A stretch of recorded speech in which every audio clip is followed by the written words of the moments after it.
এমপিওভুক্ত বেসরকারি শিক্ষকদের জন্য সুখবর দিলেন বিদায়ী শিক্ষা উপদেষ্টা ওয়াহিদ উদ্দিন মাহমুদ। শিক্ষকদের উৎসব ভাতা, বিনোদন ভাতা, বাড়ি ভাড়া সহ অন্যান্য ভাতা বাড়ছে বলে জানিয়েছেন তিনি। বুধবার 5 ফেব্রুয়ারি শিক্ষা মন্ত্রণালয়ের সম্মেলন কক্ষে ওয়াহিদ উদ্দিন মাহমুদকে বিদায় এবং CR আবরারের যোগদান উপলক্ষে সংবর্ধনা অনুষ্ঠানের আয়োজন করা হয়। এই অনুষ্ঠানে ওয়াহিদ উদ্দিন মাহমুদ একথা জানান।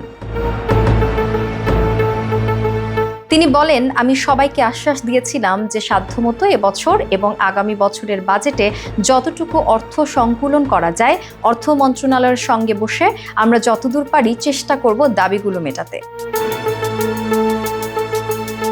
উপদেষ্টা বলেন, কিন্তু 15-20 বছরের বঞ্চনা 1-2 বছরের বাজেট দিয়ে তো মেটানো যায় না, এটা বোঝানো খুব কঠিন।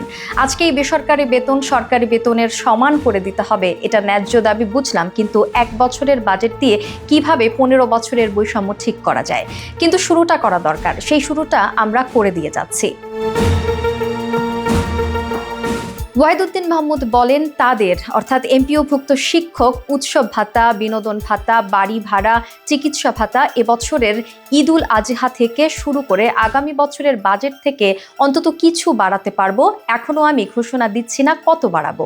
আমি জানি সেটুকু বাজেটের মধ্যে এবছর এবং আগামী বছরের বাজেটের মধ্যে প্রভিশন রাখা হচ্ছে।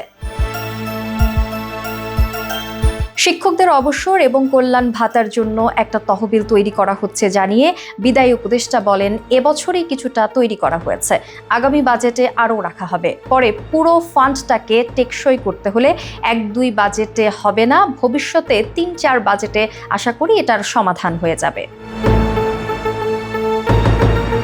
অবসর এবং কল্যাণ ফান্ডের টাকা এমন একটা ব্যাংকে ইচ্ছা করে রাখা হয়েছিল যে ব্যাংকটাতে আর টাকা পয়সা নাই, কিছু ফান্ড এমনিতেই চলে গেছে অন্য জায়গায়। ওয়াহিদ উদ্দিন মাহমুদ বলেন, বেসরকারি এমপিওভুক্ত শিক্ষকদের কল্যাণ ভাতা এবং অবসর ভাতা এটা হলো তাদের সবচেয়ে ন্যায্য দাবি, কিন্তু তারা তো সংঘবদ্ধ না, তারা রাস্তাতেও কোনোদিন নামেনি, কিন্তু আমি তো মনে করেছিলাম তাদের এই দাবিটাই সবচেয়ে আগে মেটানো উচিত।